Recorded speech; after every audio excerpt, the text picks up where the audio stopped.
Though over 80 years have passed since the tragedy that took the lives of both his father and sister, the memories of that 30-second disaster have not faded for Warner Donor. Donor, now 88 plus, was 8 years old when he and his parents, brother, and sister boarded the ill-fated Hindenburg on their way home from a vacation in Germany, he shared in a rare telephone interview from his home in Parachute, Colorado.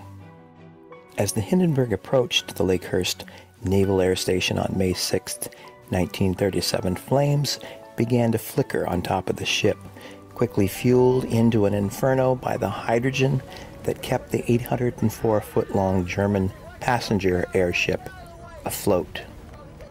The front of the vessel pitched up, and the back section pitched down. Suddenly, the air was on fire, Dorner told the AP. The Donors had gathered with other passengers in the portside dining room to watch the landing maneuver through the big observation windows. As the ship approached the mooring mast and dropped its landing ropes, Warner's father went downstairs to their cabin on B deck to get another roll of film for his movie camera.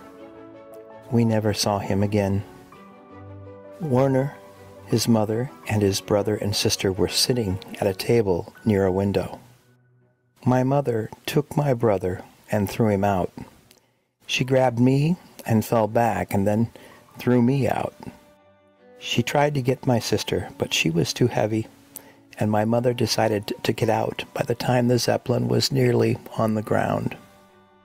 His mother had broken her hip. I remember lying on the ground, and my brother told me to get up and to get out of there, he said. Their mother joined them and asked a steward to get her daughter. Eugene Neunenmacher found and extracted Irene, but her burns were very severe. A bus took the survivors to an infirmary. Then, Donor said, a nurse gave him a needle to burst his blisters. From there, the family was taken to Point Pleasant Hospital. Donor had burns to his face, both hands, and down his right leg from the knee, according to the AP. His mother had burns to her face, both legs, and both hands. His brother had several burns on his face and right hand. His sister, Irene, died early that morning. Warner stayed in the hospital for 3 months before going to a hospital in New York City in August for skin grafts and was discharged in January. Donor's family had planned to travel on the airship to Lakehurst, New Jersey, then fly to Newark and board a train in nearby New York City to take them home to Mexico City, where Donor's father was a pharmaceutical representative. Instead, when what was left of the family returned to Mexico City, they held funerals for Donor's father and sister. Interest in the disaster is as strong as ever. The internet and social media has exposed and attracted the interest of a younger generation, he said. Donor understands why. The Hindenburg, Donor said, is something you don't forget. This was the ship's 11th trip to the U.S., but spectators never failed to be amazed that an airship the size of an ocean liner could float so gracefully through the sky.